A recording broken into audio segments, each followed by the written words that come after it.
Now, with 11 minutes of non-stop news and your no-wait weather, KKTV 11 News at 10. Good evening and thanks so much for joining us. I'm Kristen Haubrick. Don and Diane have the night off. First at 10, an 11 breaking weather alert. Chief Meteorologist Brian Bledsoe joins us now in the Weather Center. Brian, we've got a change in the weather pattern. What are you seeing as far as storms across our area? This is new for you at 10. Take a look at 40-year-old Brian Rubalcaba. He just got booked into the El Paso County Jail.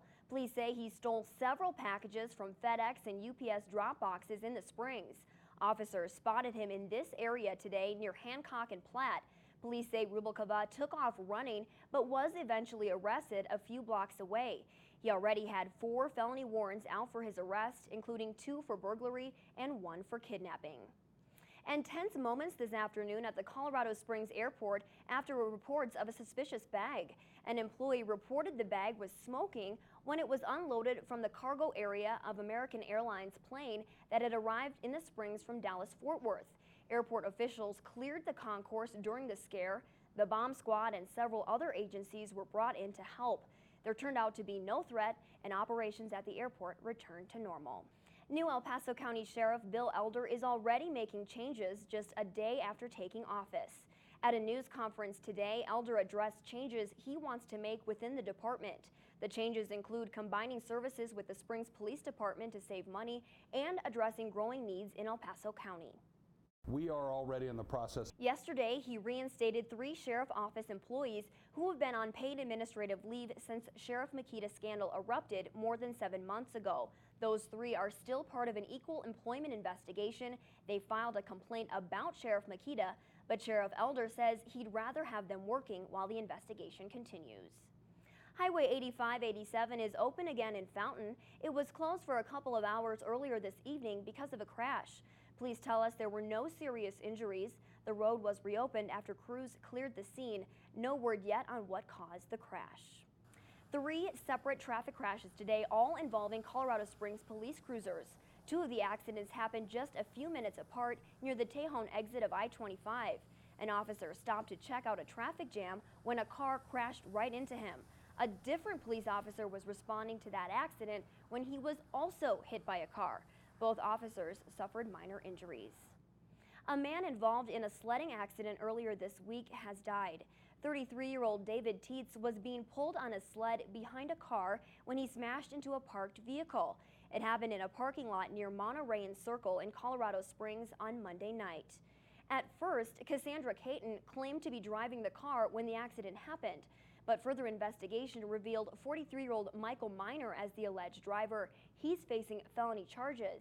Caton is also facing charges for being an accessory to that crime. And President Obama makes good on a promise to respond to North Korea over the Sony cyber attack. Today, the president signed an executive order for stepped-up sanctions against the North Korean government. Bigad Shaban has more. The White House imposed new sanctions. Some cybersecurity experts have questioned whether North Korea is responsible, but the Obama administration has said those experts do not have access to highly classified intelligence. North Korea has denied any involvement in the attack. Today, Sony released the movie The Interview in nearly 600 theaters nationwide. Sony has also now reached a deal to release the movie through video on demand and paid TV services. Comcast, Time Warner Cable, DirecTV, and others will offer the film to their subscribers for about $6. Right now, police are searching for the gunman who shot and killed a man. Tashio Gilmore was found dead on a couch outside of a Denver apartment building. His body was discovered Wednesday morning. Now, at first, witnesses thought he was just sleeping.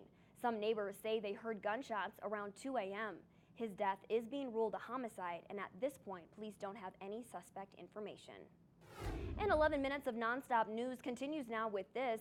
Colorado Springs firefighters now have more training under their belt to combat wildfires in our area. We all remember images like this one from the Waldo Canyon fire back in 2012 and the Black Forest fire in 2013. The Colorado Springs Fire Department has increased wildfire training since those fires. Last year alone, Springs firefighters completed more than 6,000 hours of training. They plan to do even more than that this year. El Paso County is an area with high radon potential. That's according to the EPA. But now, free radon tests are available so you can make sure your home is safe from the poisonous gas. The tests can be picked up at the El Paso County Health Office on Garden of the Gods Road. Their office hours are Monday through Friday, 7:30 a.m. to 4:30 p.m. You can also call them at 578-3199. The test will detect radon, which is invisible, odorless, and tasteless. It can be found in all homes, regardless of construction type or style. Fire investigators are working to figure out what caused an old boxcar to go up in flames today. The fire broke out in an industrial area near Drennan Road in South Academy in Colorado Springs. We're told the boxcar was just being used as a storage and as an office. But at first, firefighters were cautious because they didn't know what was inside. So it took us a while. We're told the fire was contained to an attic space. The fire caused a couple $1,000s in damage. New tonight, two big objects found in the search for AirAsia Flight 8501. The objects were found 90 feet underwater in the Java Sea. Earlier today, 21 bodies were recovered in the wreckage. That's just a tiny fraction of the 162 passengers and crew that were on the jetliner. An 11-year-old boy is the youngest of the victims found so far. Authorities are using dental records, fingerprints, and DNA samples to identify passengers. A second American Navy ship is en route to the AirAsia crash zone. The Pentagon confirmed the USS Fort Worth left Singapore today. The combat vessel is prepared with dive teams and a side-scanning sonar on board. The USS Sampson joined the mission earlier this week. Investigators are getting their first look at the damage done to a Greek ferry. It caught fire last weekend. At least 11 people died on board, and authorities suspect they may find more bodies. Cars and trucks are still smoldering on the car deck where the flames broke out. We're told that has pushed back the search for more bodies. Investigators will attempt to go back inside that ferry tomorrow.